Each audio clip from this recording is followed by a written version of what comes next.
two gangs, the whites and Southern Mexicans, are squaring off, making weapons, melted down, plotting assaults, and viciously attacking each other. The officers struggle to keep them under control. Open cell 217! Open cell 217! But this prison is dangerously overcrowded. 120 violent criminals live in one room without a single cell wall to separate them. Oh man, this place is messed up, man. In the brewing race war, this could be ground zero. Welcome to Salinas Valley State Prison.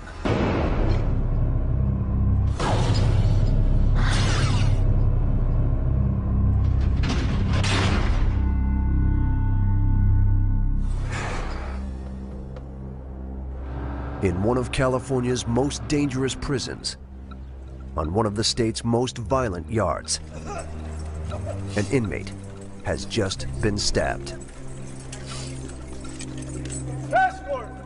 He is white. His two attackers are Hispanic. Let me have your shoes. They waited for the perfect moment to strike. Few officers were around, so the Hispanics could do the most damage. The white inmate has wounds on his chest, back, and hands. The pepper spray used to stop his attackers burns their eyes and skin. But they'll endure anything for their gang, the Southern Mexicans. Officers estimate 70% of criminals who enter Salinas were in gangs outside prison. Inside, they take it a step further, merging with gangs of similar ethnic backgrounds and forming massive racial armies. The gangs are notorious for their violence. Officers combat nearly 200 attacks each year. Today's stabbing took place on Sea Yard, the gang's main battleground. It's under the command of Lieutenant Joseph Celaya. This is a very violent yard. I think at one time, we were the most violent yard in the state of California. There are 4 yards at Salinas, labeled A, B, C, and D. But C is the most violent. The surrounding housing units hold a volatile mix of level 3 and 4 inmates, the 2 highest security rankings. This dangerous combination gives gangs the manpower they need to wage war. From level 4 generals who call shots from the cell blocks, to level 3 foot soldiers who carry out orders. Now, all the generals and soldiers are on the ground. Officers ordered them to get down seconds after the stabbing. Violence is an everyday occurrence here, but today's attack is different. Look at the camera. The Southern Mexican inmates struck across color lines and stabbed a white man. Clear confusion right there. It alarms all the officers. In most cases, if a violent act occurs, it's usually within the same race or the same gang sect. But since this actually crossed over gang ties and racial ties, that puts us more uneasy because now it involves whole populations. The stabbing is the latest sign that Southern Mexicans and whites are on the verge of war. Staff discovered 6 weapons on inmates in the past week. Officers suspect they're arming themselves for a bigger battle. All the Southern Mexicans now, are they going to assault the other white inmates? We don't know that. Are the whites going to retaliate on all Southern Mexicans? We don't know that. We don't know if it's going to be ongoing. We don't know if it's going to be isolated. Officers form a human barrier between the different gangs. The inmates segregate into 5 ethnic groups: the Southern Mexicans, the Northern Mexicans, the whites, the blacks, and the others, which includes Asians and Native Americans. Utilize the track, take it back to your housing unit. Charlie 1, A-pod, do not cut across the grass. officers allow the blacks, Northern Hispanics, and others to leave the yard without being searched. But staff take every precaution with the two gangs they're most worried about, the whites and Southern Mexicans. Officers search each of these inmates for weapons by hand. All right, back up. Charlie 88 pod. Stay still. Prisoners hide knives, called shanks, in the ground, in their clothes, or in their bodies. Turn your face the other way, please.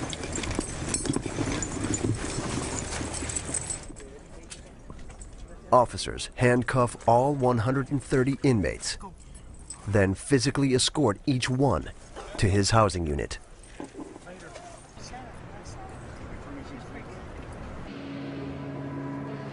The most dangerous inmates, classified as level 4, live in C cell block. The criminals behind these doors include the gang leaders, called generals, who order assaults, riots, even murders. One of the Southern Mexican generals ordered today's stabbing. Officer Richard Reynoso wants to know who. If he can figure out which major players are involved in the brewing war, he may be able to stop the next battle. The key to everyone's safety will be keeping the whites and Southern Mexicans under control. The biggest fear would be assaults on staff. Keeping control of the yard is number one thing. But there is another place in this prison far more likely to spiral out of control. C Gym. It's been converted into a makeshift dorm. Salinas is severely overcrowded, packed with 500 more inmates than it was meant to hold. 120 of them live in the gym, stacked 3 high, with no cell walls to separate them.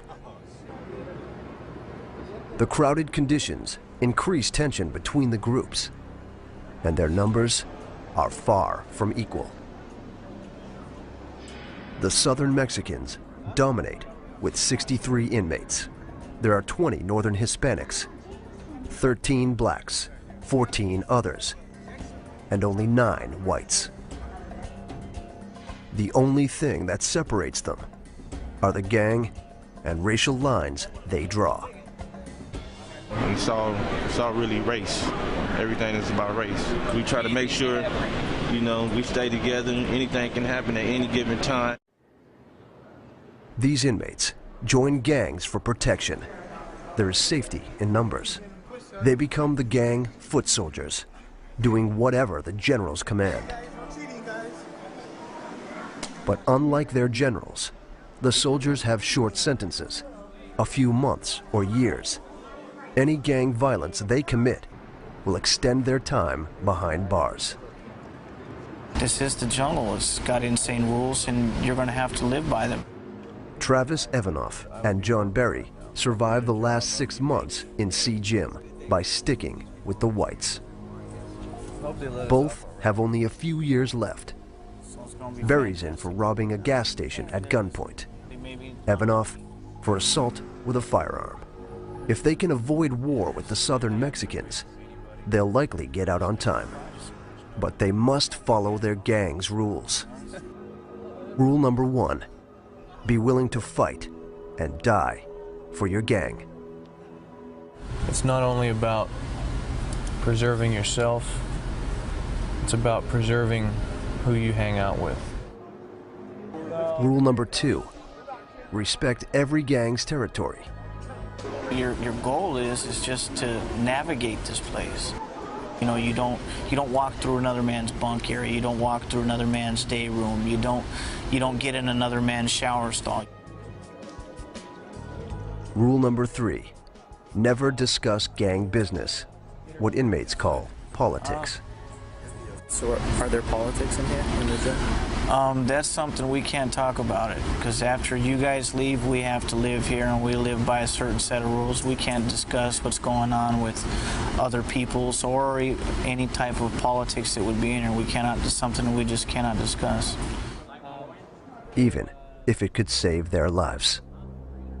In the gym, the Southern Mexicans outnumber the whites by a ratio of 7 to 1. This is it. What you see is what you get. This is our group. You know, we're... The whites occupy 3 bunks in the middle of the gym. The Southern Mexicans surround them. The other 3 groups, the Northern Hispanics, blacks, and others, are positioned on the opposite side of the gym. Most inmates must cross through Southern Mexican territory to use the bathroom, watch television, or go to the yard. The whites are trapped in a battlefield where they can't win. And Berry and Evanoff suspect their generals are plotting retaliation for the stabbing. This is it's a house full of gasoline. At any point, it can ignite. On the other side of Salinas, a busload of new inmates is pulling in. Lopez. Renteria. Of the 10 men on board, all are level 4, except one. Chris Brown is a level 3, doing time for violating parole. This is his second stint in prison. The first was for grand theft. Okay, go ahead, strip out. Everything, full Monty. An officer orders Brown to strip, to make sure he isn't hiding weapons on his body. Turn around, squat cough. Or inside it. If an inmate has a weapon in his rectal cavity, a common hiding place, he won't squat and cough, because he'll be stabbed internally. Brown, who has just turned 21, thinks he can handle this prison. When I hit the yard, I know exactly what to do. I ask little questions here and there to see how this prison is ran. He talks tough about what he will do and what he won't. Can't nobody dictate who you talk to and who you hang around with. That's one thing they can't do. But he's a stranger here and doesn't know what lies ahead. Shower shoes, which I'm gonna put right here. I never heard about this prison exact, but I hope it's all right. Now I just can't wait to get a cell and call it a day. But Brown isn't heading to a cell. His new home has 120 dangerous inmates, and it's hovering on the brink of war.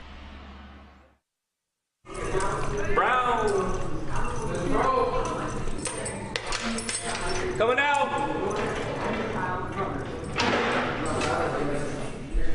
Two officers lead the new inmate to C facility of California's Salinas Valley State Prison.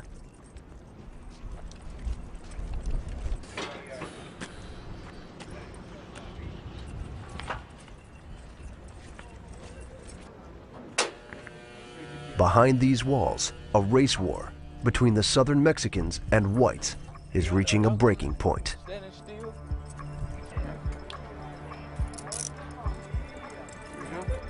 Chris Brown enters his dorm, a converted gym. What's happening, homie? Okay, cool. Brown's white jumpsuit broadcasts that he's new. Hey, I just came to visit, that's it, homie. He scans the sea of faces for one thing: other blacks. Hey, where my people at, man? He knows that the safest place for him is with his own race. Straight this way. Brown makes his way to the back corner and is assigned bunk. What's happening, homie? Excuse me. He gets a mattress, one bag of personal belongings, and some sheets. But Brown didn't expect to be sleeping with 119 other criminals. Man, I thought I was gonna go to some cells, man. His world is now reduced to the bottom bunk. Man.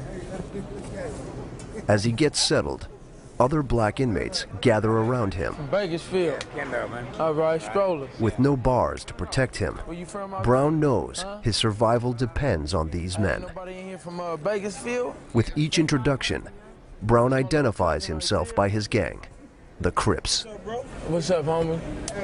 Crip, stroller boy Crip. What you say? Bakersfield. From stroller boy Crip, Bakersfield. What's happening, homie? Crip, stroller boy Crip. Bakersfield, okay. At his last prison, Brown stuck with fellow gang members. But at Salinas, most inmates band together by race, not outside gang affiliations. It's only a few. It's only like you make 13. A lot of people from the road. 13 blacks in here. The group of blacks who run with two different gangs on the streets would be rivals outside prison. What's up, friends? But with the race war escalating, their safety depends on sticking together. Brown is quickly brought into the circle. He gave you some pants already? No. Where them pants at? Kent, where the pants at? His bunkmate, called a bunkie, loans him a regular uniform to help him blend in. This motherfucker. Follow me over here. Handling your business? Inmates all around him are prepared for battle. Walking down the aisles like... They explain that the escalating war has all the groups on edge. We don't get to go to commissary, we don't do nothing here. Man. We barely, and when we go to the yard, we always yard down. We always got to be on our stomachs. The blacks really don't be getting into, since I've been here, they ain't really been getting into It's been like... It's personal You see blacks get into it, it's personal. It ain't been no stabbing between the blacks and but the Southsiders and the white boys, it's always, you know, stabbing or some like that going down. But right now, they on lockdown. You know, somebody just got stabbed like 5 days ago or something on the yard. So they on lockdown. Man, it's been like 5 of them, 5, 6 of them last 2 weeks. It is more than Brown bargained for. Down, take a shower. He has one advantage. Most of the black inmates are assigned to the gym's back corner. They've made this their main hangout, hoping that staying on the sidelines will help them avoid trouble.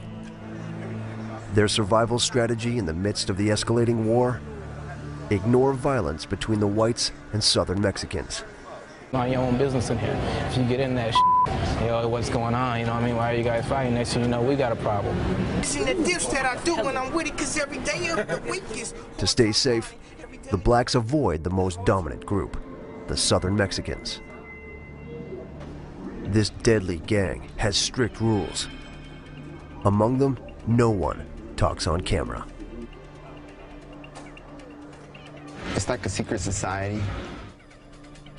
A lot of people won't talk to you because the repercussions of them speaking to you will be bodily harm. But one person will reveal their secrets.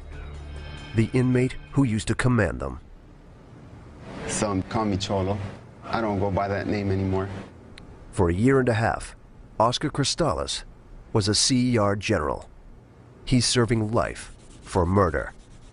I was kind of a CEO of CER, being in charge of close to 250 people. I was on my way up.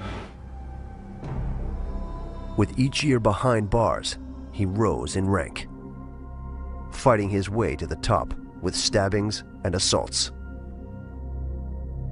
But when Southern Mexican leaders told him to have his middle school teacher killed, Cristales refused. The Southern Mexicans now have a hit out on him. I was blinded, and it took me many years to see that.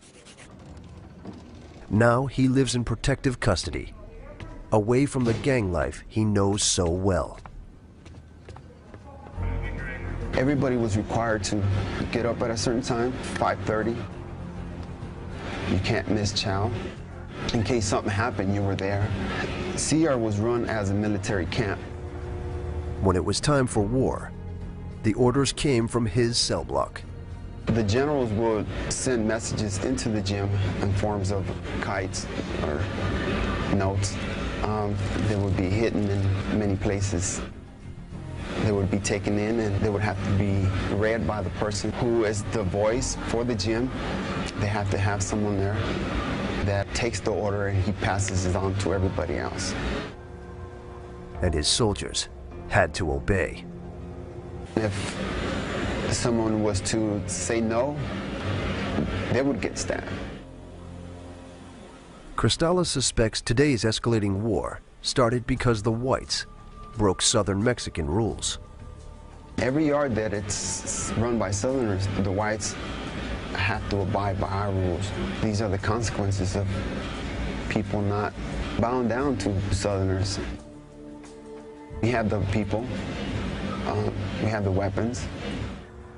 They're just trying to show them who's boss.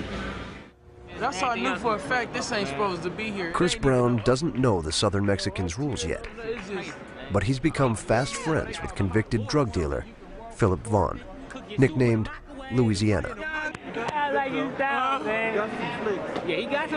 They crack jokes and goof off. What he said? Why he take that Ferrari?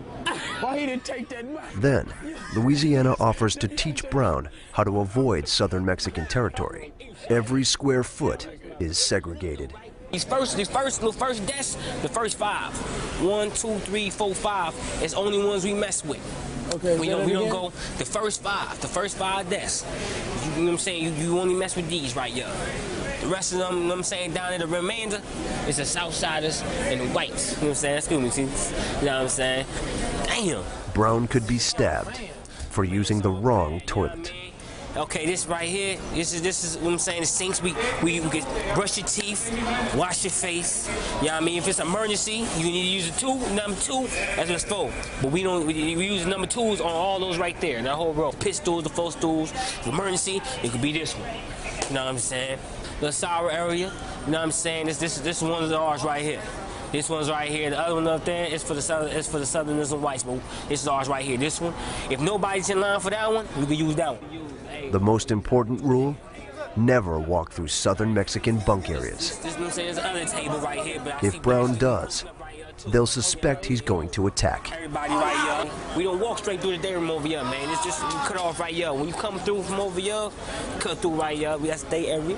This is us right here, man. And there is one place that terrifies Louisiana. It's right here. Sea Yard. He refuses to go outside. That's a yard. That's our yard right there. That's the yard we go through. I don't with it though. That's our yard right there. That's the 1 yard. This is 2 yard right here. You know what I'm saying? You feel me? Nah, I'm good, man. The brewing war could spark widespread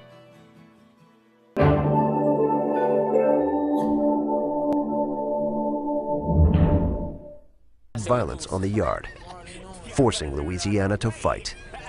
If he does, the prison will add 3 months to his sentence. Back at his bunk, Brown admits he's overwhelmed by living with 119 inmates all around him. I was counting on going to sales. Sales is cool. Ain't gotta, you know, mess with different folks. You know, just one person. But there is one thing Louisiana failed to tell him. Brown has to be careful within his own race as well. Like all gangs, the black inmates have a hierarchy, and Louisiana is near the bottom.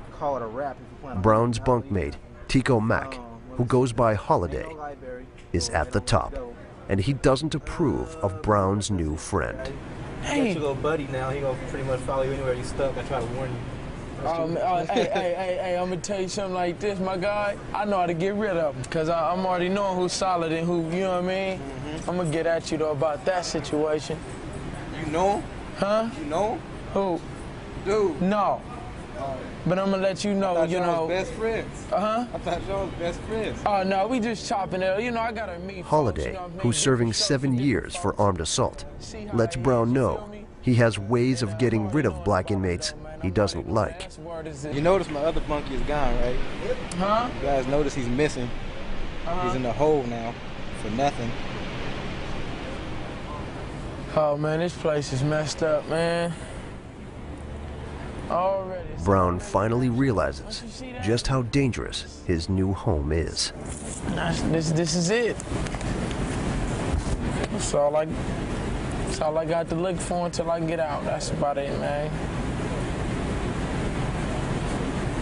Hopefully everything will go good. Hopefully.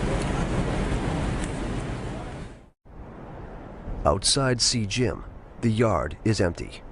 The inmates are kept inside for 3 days. The whites and Southern Mexicans are peaceful.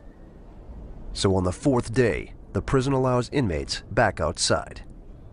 But as they head out, an alarm shrieks. It's coming from C facility.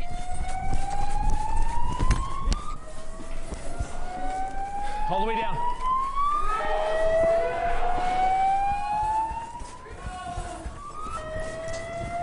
California's Salinas Valley State Prison is under a Code 2 emergency, their second highest state of alert. Officers rush to C Block, but when they get there, it's over. 2 whites jumped 2 Southern Mexicans on the walkway outside their cells. They struck as soon as the cell doors opened, as the inmates walked to C Yard. It was the whites' best chance to retaliate for last week's stabbing.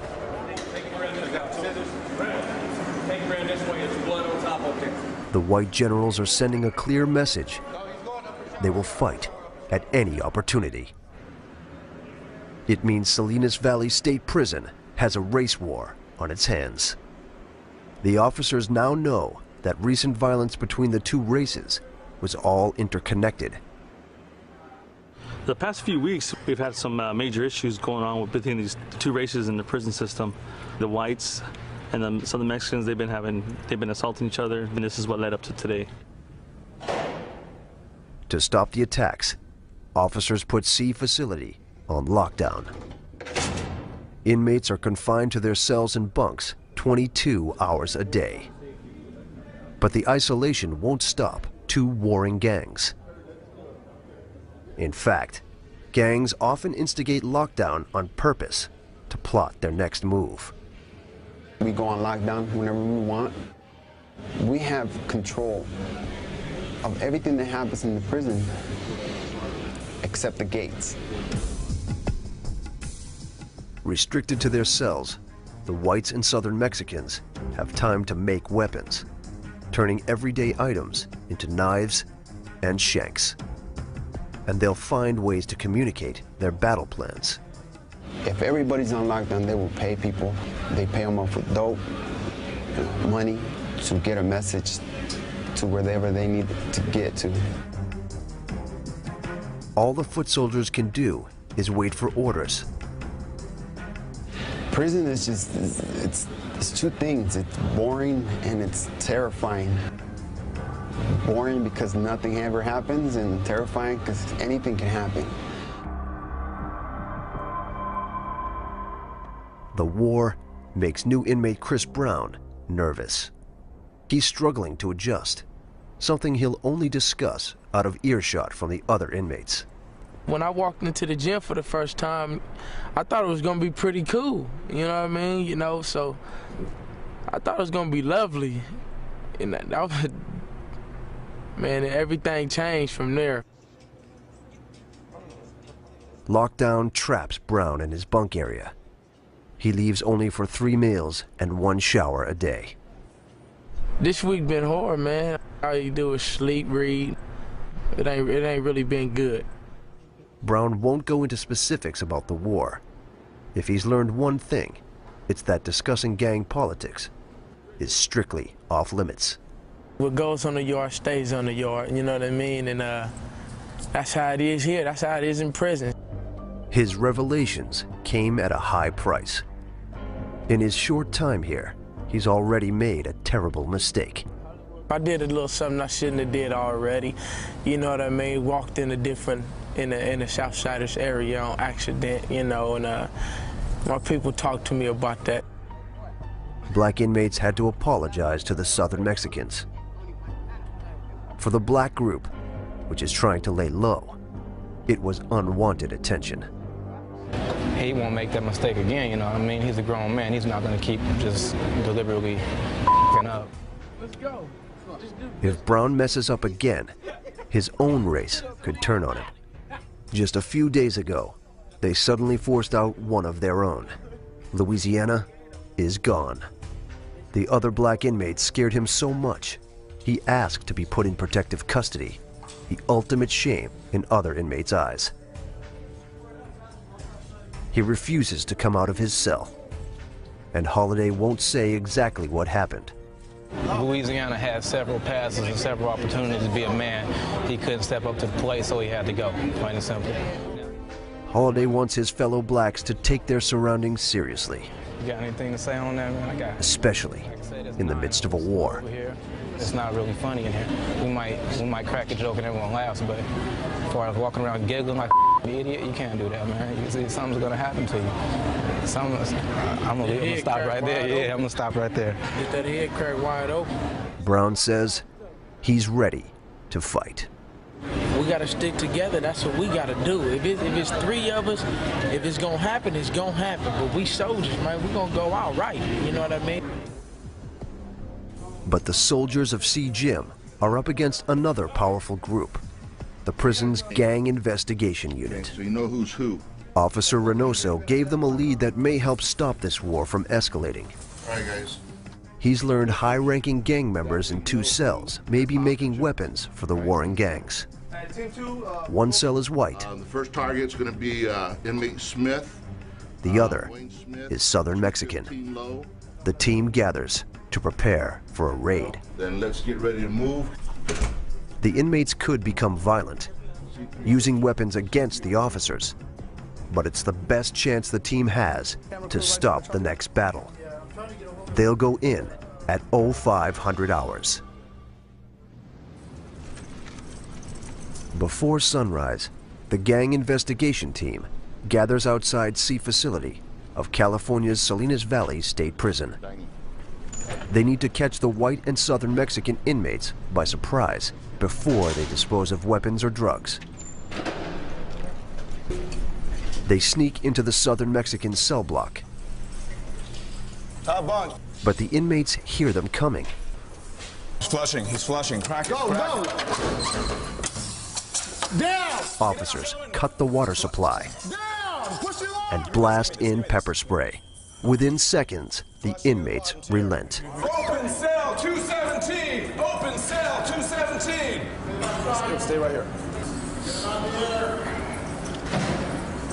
You do one at a time. Okay. You search the other tier. Officer Lisa Zoracek investigates the toilet where the inmates were trying to ditch contraband. The item could be written gang orders, a weapon, or drugs. There's only one way to find out. What appears to be something wrapped with either white string or white paper, so not exactly sure what it is. It feels hard like it's metal. Oh yeah, sure enough. It's a weapon, wrapped in paper. The inmates sharpened it on the cell wall, evident from scratch marks. Could do some serious bodily damage, can even kill somebody. And that's not all she finds. You can tell that they got started on trying to dig. The Southern Mexicans carved out the wall to make a hiding place for weapons or drugs. But the officers stopped them before they could fill it in with a paste made of soap. The white gang cell is next. Do it now! The team catches inmate Wayne Smith and his cellmate completely off guard. They have no choice but to follow orders. Gang unit officers Stacy Henley and Paul Rivera turn the cell inside out.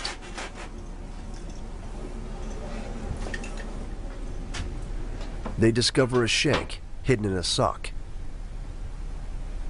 Henley suspects it's made of a coffee cup handle. I think that's actually one of the state-issued cups. It's the handle. There's a blue one. And it would be this portion right here. And what they do is they take a pair of boxer shorts and they pull the elastic out and they'll cut right through it. And then they take this, heat it, melt it straight or as straight as they can get it, and then they'll attach the metal and they'll Her theory is dead on. She finds the cup used to make the weapon.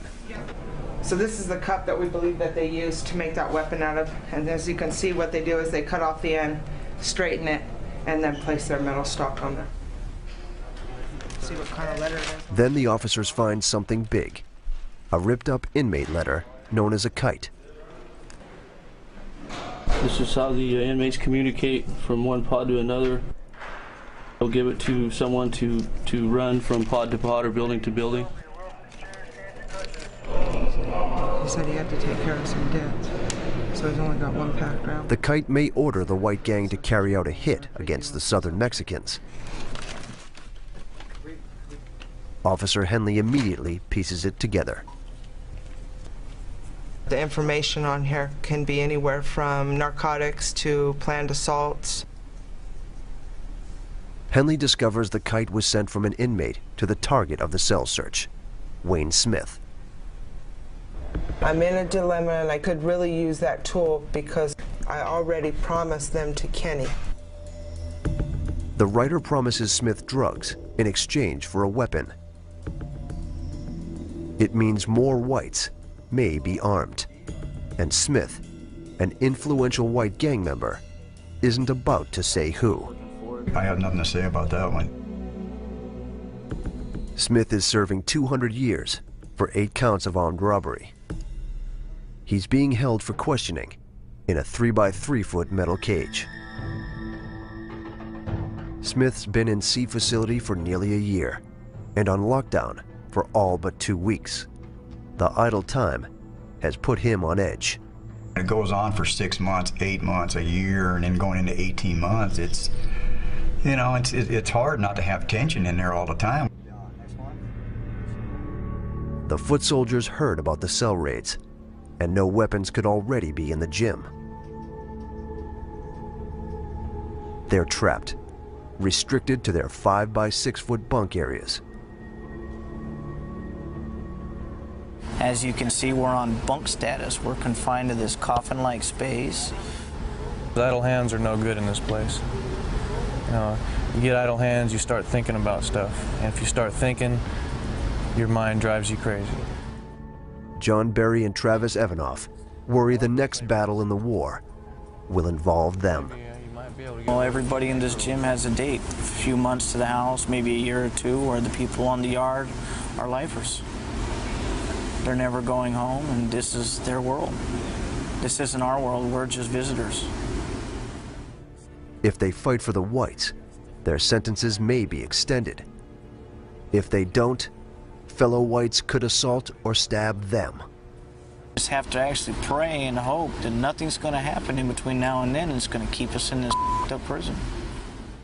Okay, today's briefing is going to be on the search of C Gym. Lieutenant Joseph Celaya and his officers know the gym is one step away from exploding. If the inmates have weapons, the officers have to find them fast. Celaya's plan: search every square inch of the gym. But the inmates will outnumber the officers by a ratio of 6 to 1. Just be aware, those guys are not in cells, they're walking around, so be extremely careful. We're going to put them onto the yard, give them gun coverage, and then we'll go in mass and search that gym and clear it. Richard Reynoso and 20 officers enter the gym at 0600 hours. Get off the bus! It's a rude awakening. Nearly all the inmates, including Chris Brown, are still sleeping. Man, they woke us out of some good ass sleep. That's what they did do. Outside, officers order the inmates to strip. They inspect each item of clothing, focusing on the waistbands, a common place for inmates to sew shanks. Then, officers wave a metal detector over their stomachs and lower backs to see if they've inserted weapons into their rectal cavities. Go into your clothes and get dressed. Staff clear all 120 inmates and line them up. They'll be here for the next 2 hours.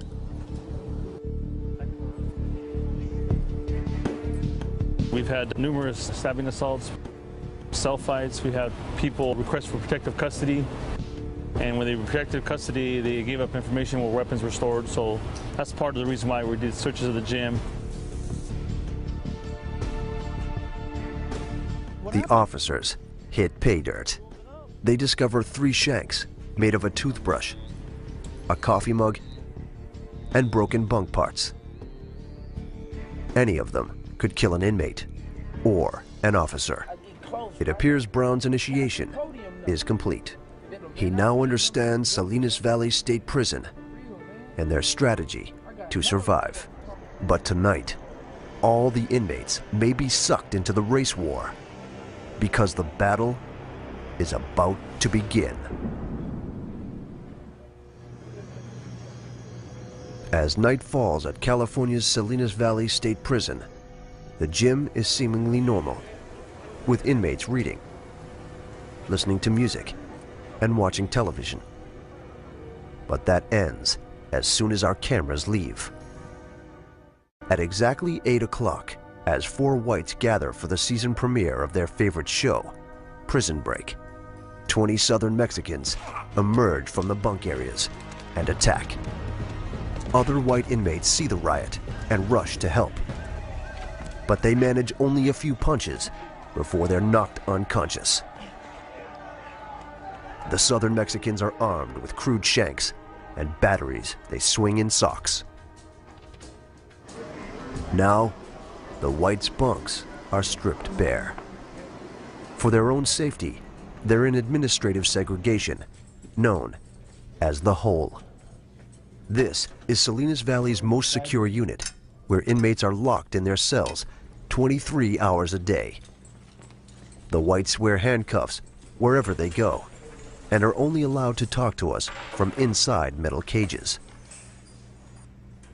John Berry remembers only bits and pieces of the riot.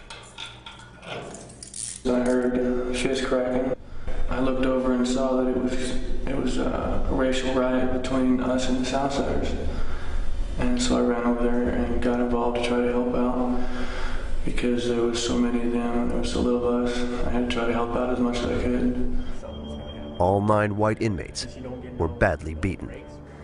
I got a black eye, some knots on my head, and I was stabbed twice in my back. My ribs prevented it from going to my lung. I got hit in the head with something, I don't remember what it was, and I remember going down. That's pretty much all I remember until I woke up in the hospital. Yeah, I received a couple puncture marks on my back, right here.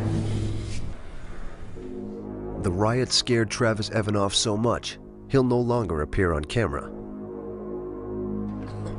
Officers suspect Southern Mexican generals gave the order to strike through a kite. They believe a cafeteria worker passed it to the Sea Gym soldiers just a few hours before the riot. It only lasted about 2 minutes, but 2 minutes can seem like forever when you're getting hit. Though violent, the riot was brief. Officers think the Southern Mexicans planned it that way. They attacked near the main door, knowing staff could respond quickly before more Southern Mexicans had to get involved. The Southern Mexicans lost only a third of their gang to the Hole, maintaining their majority and ousting the whites. I'm not thinking that any one of us was a target. I think it was just get rid of the white guys, pretty much. Berry says the whites had to defend themselves. I don't deal with stuff unless it's absolutely I have to. I've been down 6 years and this is my first violence. He lost the thing he values most, his release date. The prison added 3 months to Berry's sentence. Both he and Evanoff will likely be transferred to other prisons. It's too dangerous to keep them at Salinas. Wherever they end up, they may have to fight again. Best way to describe it would be there's different countries. Sometimes we're the big country, sometimes we're the small country. And every country goes to war.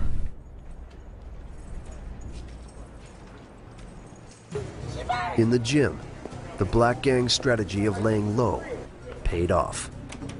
They managed to stay safely on the sidelines. We're over here, pretty much spectators of the whole event.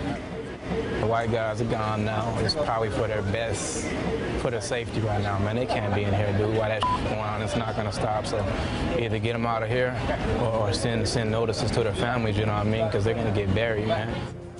For Chris Brown, the riot was another eye-opening experience about just where he lives and whom he lives with. For now, he knows how to navigate this minefield. I only got 4 months left. I can make it out of here. I can go home.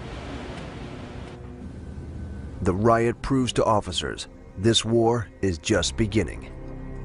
The gang generals are now willing to call up entire armies. In this overcrowded tinderbox, a spark has flared into a flame. All staff can do now is attempt to control the violence. They'll keep searching. We'll never stop searching. We search every day. We'll never stop searching. The generals will keep plotting. How big it is, I don't know, but it is brewing. The whites are not gonna stand down, and Southerners are gonna keep doing it. So it's just the beginning. And the soldiers will keep fighting. Just like in a war, there's a general commanding the troops. That's the way it works. Because the violence will never end. In the war zone, that is Salinas Valley State Prison.